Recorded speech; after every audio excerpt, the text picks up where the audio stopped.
একটা বৃষ্টিমাখা বিকেলও চাঁপাইনবাবগঞ্জের নাহিদ রানার জীবনে ঈদের আনন্দ এনে দিতে পারে যদি সেদিন বল হাতে সফল হন। স্ট্রাইক বোলার হিসেবে তাসকিন শরীফুলরা আছেন, ডেথ ওভারে মুস্তাফিজ তো দুনিয়ার সেরা। মিডল ওভারে নতুন করে যেন পাকিস্তান সিরিজে নিজেকে চিনিয়েছেন নাহিদ রানা, একে একে তুলে নিয়েছেন 5 উইকেট, জীবনের প্রথম ফাইফার।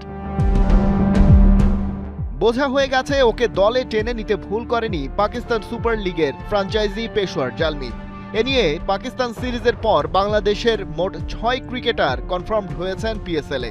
কিন্তু অভাগা যেদিকে যায় সাগর শুকোতে সময় লাগে না। যে নিরাপত্তাহীনতার কারণে ভারতে গিয়ে বিশ্বকাপ পর্যন্ত খেলতে রাজি হয়নি বিসিবি, সেই একই কারণ তো দেখা দিয়েছে পাকিস্তানেও। কারণ বেশ আগেই আফগানিস্তানের বিরুদ্ধে যুদ্ধ ঘোষণা করে রেখেছে নওয়াজ শরীফের দেশ। তবে বিসিবি এক্ষেত্রে খানিকটা নরম। নিউজিল্যান্ডের বিপক্ষে সিরিজের হিসেব মাথায় রেখে ওই 6 ক্রিকেটারকে এনওসি দিয়েই দিয়েছে সময় মতো। কার্যত তাই আর বাধা থাকার কথা না পাকিস্তান যাত্রায়। কিন্তু এখানেই টুইস্ট, বিসিবি আন্তর্জাতিক গণমাধ্যমেই স্টেটমেন্ট দিয়েছে বাংলাদেশি ক্রিকেটার পাকিস্তানে গিয়ে পিএসএল খেলতে হলে বাংলাদেশ সরকারের কাছ থেকে অনুমতি নিতে হবে। সেই প্রসেস অবশ্য বিসিবিই করছে, কিন্তু অনুমতি পাওয়াটা হলো আসল বিষয়। কারণ পাকিস্তান কাগজে কলমে এখন একটা যুদ্ধরত দেশ।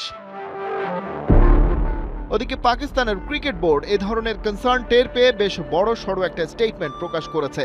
তারা জানিয়েছে পাকিস্তান সুপার লিগ নিয়ে কোনো সিকিউরিটি কনসার্ন আদৌ নেই। প্রতিটা ম্যাচ ফিক্সচার অনুযায়ী হবে। প্রস্তুতির জন্য যে দলের যে মাঠ বরাদ্দ দেয়া হয়েছিল সেগুলো সেখানেই থাকবে এবং সার্বিক নিরাপত্তার দিকে নজর রাখা হবে। দেশের প্রধানমন্ত্রীকে যেমন সিকিউরিটি প্রোটোকলের মধ্যে রাখা হয় তেমনটা নিশ্চিত করা হবে প্রত্যেক ক্রিকেটারের জন্যও।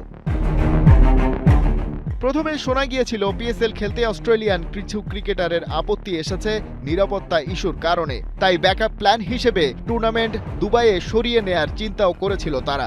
যদিও পিসিবি দাবি করছে অফিসিয়ালি কোনো দেশের ক্রিকেটারই এখনো বলেনি তারা এই টুর্নামেন্ট খেলতে আসতে ইচ্ছুক নন।